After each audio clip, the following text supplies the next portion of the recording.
It is time to take another look at the gem state. What is going on, everyone? Welcome back to the world according to Briggs. Let's take another look at Idaho. Idaho is one of the most moved to states in the country. In the last couple of years, it's fallen from the third or fourth most moved to state to around the seventh, but it's still very popular amongst migrating Californians. I've also noticed a drop in the amount of emails I receive about the gem state.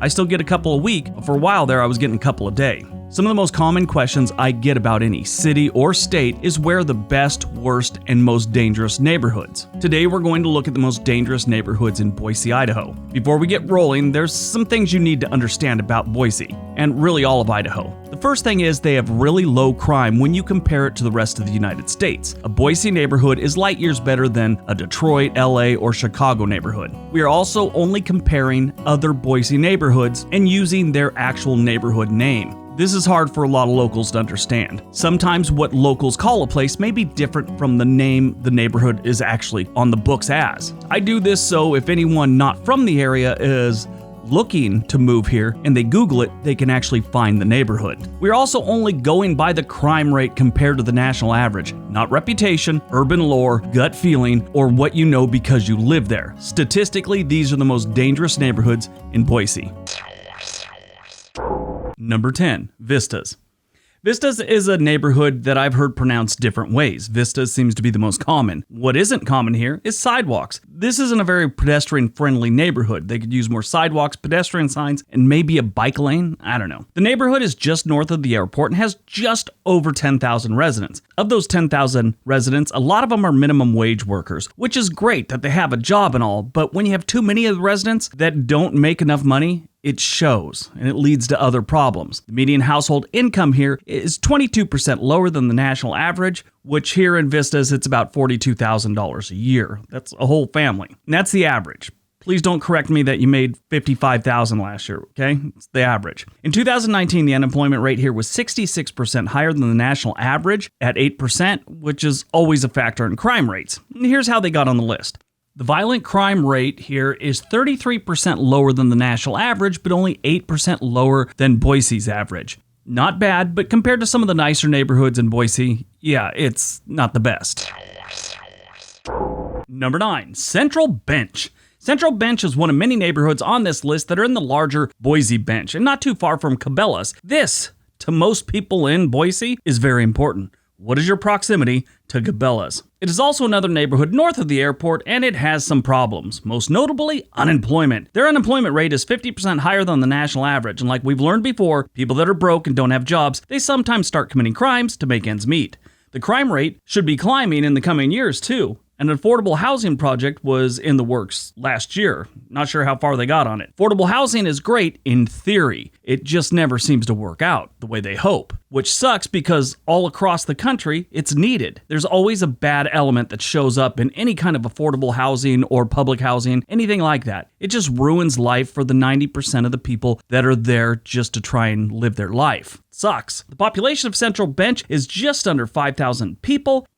And the violent crime rate is 29% lower than the national average and only 3% lower than Boise's average. Now, keep in mind, these first couple on this list, they're not bad neighborhoods, but we got to round it out to the top 10. In some of these neighborhoods, if two neighbors get irritated with each other and, I don't know, spray each other down with their hoses or something like that, that could constitute a violent crime, and it could drive their rate way up. We'll get into some bad ones later on in the list. Number 8, Hillcrest. Not a lot of violent crime happens here, but when it does, the police tend to respond quickly. That's what the locals say. The violent crime that does happen tends to be on the light side. There's no gang war happening in Hillcrest. If there was, it would probably be embarrassingly calm. And only a criminal with low self-esteem would get involved in a Hillcrest turf war. The population of Hillcrest is about 4,000 people, with the median age being 42. They have a lot of young professionals living here. But their income per capita is still 7% lower than the national average at $27,700. The violent crime rate is 27% lower than the national average, but here it comes, folks, 1% higher than Boise's average. Ooh, dangerous. Number 7, West Bench. Just north of the Boise Town Square, you have the neighborhood of West Bench. There are cheaper homes in this neighborhood, but they also have a couple halfway homes. The locals say they're relatively safe and not a problem. You just hope they stay that way. We had a halfway house not too far from where I live, and it got shut down after the 4th or 5th resident had a reaction to some street pharmaceuticals they had purchased and took in a church parking lot. This required an ambulance ride, and that was enough. The population of West Bench is 11,650 people. The violent crime rate here is 27% lower than the national average, and it's 1% higher than Boise's average. So we're getting there. It's got some danger there. Not really, but in the negative side at least. The income per capita is 3% lower than the national average, which gives them about almost $29,000 a year. But the good news is the cost of living here is about 5% lower than the national average, so all's good. Number 6, Sunset. On the other side of the Boise River, near the mountains, you have the little neighborhood of Sunset. This is a small, quiet neighborhood that has a lot of renters, both long and short-time rentals, like Airbnb type thing. As I've said before, any place that has far more renters than owners gets some problems with that. Renters don't normally care about the neighborhood, and it shows. This neighborhood has the potential to be one of Boise's best neighborhoods, being so close to the hills and all that. A lot of good hiking trails up above Sunset. Now, I'm not saying this is a terrible neighborhood. It's not. I'm saying this is one of those places developers should be scooping up every lot they can find. They just aren't. Few here and there, and that's it. They still have a lot of homes built in the 1950s here. Nice brick ones from the 50s. Way too many. You'd think they'd be really developing this place. They're not. Sunset has a population of about 2,600 residents. Now, their violent crime rate is 6% lower than the national average, but it's 29% higher than Boise's average. Number 5, East End. So this one I had to do a little more digging on because something didn't seem right. This is a really nice and expensive neighborhood. It's in the hills overlooking Boise. Their overall crime is low, property crime is really low, but their violent crime is up. It looks like a lot of that comes from domestic situations. Not entirely, but it helped drive up that stat. I was thinking about not including it, but it is a violent crime. We're talking about violent crimes here, and what place is dangerous? Dangerous, you kind of go by, you're walking through a park, someone hits you on the head with a brick type thing. No, violence is violence, and a crime's a crime, so it's on the list. The old Idaho Penitentiary is located in this neighborhood. It was built in 1872 and features 30 historic buildings. You can go by and check it out. There's about 5,500 residents that live in this neighborhood. Their violent crime rate is 3% lower than the national average, but 33% higher than Boise's average. Number 4, Veterans Park.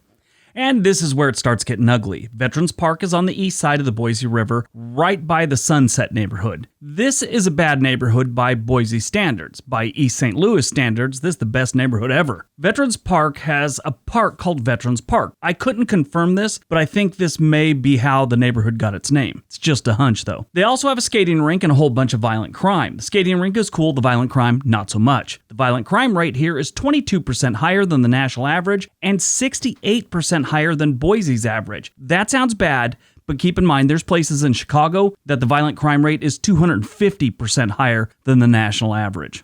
Yeah, that's ugly. Number 3, Sunrise Rim.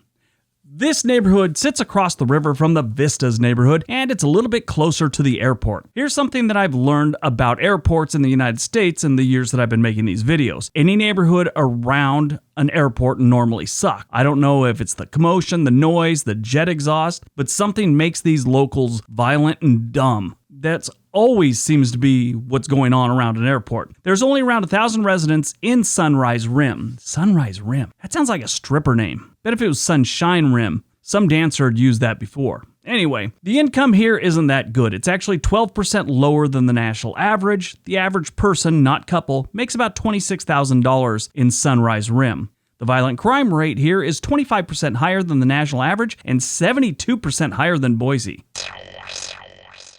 Number 2, Barber Valley. Barber Valley is located on the east end part of the city between the foothills and the Boise River. The idea was to create a nice, safe neighborhood called Harris Ranch in the Barber Valley, away from downtown and ideal for families. Statistically, it doesn't look like it's working out too well so far. It's number 2 on the dangerous neighborhoods list. This is another one that doesn't seem like it should have a violent crime problem. They have a ton of construction going on, not a whole bunch of houses, but a lot of construction. I don't know, maybe the construction workers are going to blows at lunch, who knows. For whatever reason, this community of just over 1,000 people has some violent crime. The violent crime rate here is 34% higher than the national average and 85% higher than Boise. But this one is kind of weird because it only has 1,000 people. So, I mean, someone getting drunk and causing a fight at a bar that includes a couple other people, that could drive up the crime rate pretty quick for such a small community. But since we're just going by the stat here, they fall into this spot. Kind of don't think they should, but it is what it is. And number 1, Pioneer. Pioneer has a lot of problems and a lot of homeless too. It did have a community center that provided day shelter services to families, but it closed in October of 2019. It was costing the city of Boise about $17,000 a year to operate. Now that it's closed, the plan is to use all that money to build nonprofit housing services. A study by Boise State University researcher Vanessa Fry estimated that a person who lives on the street in Boise costs the local governments and hospitals about $53,000 per year. Now, on paper, this town has less than 500 people, but they have all those homeless, which I'm not casting any shade on the homeless. They're in a bad situation. Some have put themselves in that situation, some have drug, alcohol problems, mental problems, and some just had really, really bad luck and need some help. But the violent crime rate here is 111% higher than the national average and 190% higher than Boise. So yeah, it's not a big neighborhood and it's really not a safe neighborhood. The income per capita is 35% lower than the national average. That's just the single person, not the family. The average person in this little neighborhood makes about $19,000 a year. That's not a lot of money. All right, that's today's list. I hope you guys liked it. Hope you got some information out of it. You know, Boise is not a bad city at all. Some of these neighborhoods, they could do a little bit better. But if you compare them to other major cities around the country, these are really nice neighborhoods. A few of them on this list have some weird stats, and I don't understand how they got them. I mean, I got them from the FBI website, so I'm trusting them. But you look at these neighborhoods and you see the news reports and you're all, why do they have such bad violent crime issues? But hey, they do, and that's according to the FBI's website, so yeah. All right, everyone, don't forget all the links below. Give the video a big thumbs up. Tell me what you thought in the comment section below. Everybody have a great day. Be nice to each other.